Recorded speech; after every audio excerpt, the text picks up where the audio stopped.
Hello, in this video, I'll give you a quick guide on how to make a deep voice using ElevenLabs.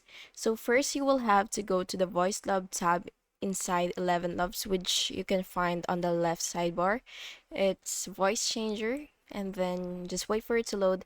And once you're here, you will have to choose an existing voice or you will have to create a new one. Then you will have to adjust the stability slider to a higher value for consistency.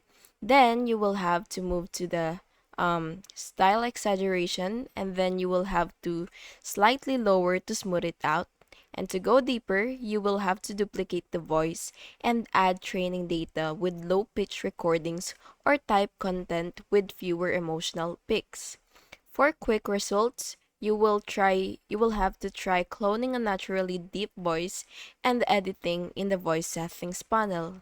And that's it. Please make sure to like and subscribe if you found this video helpful.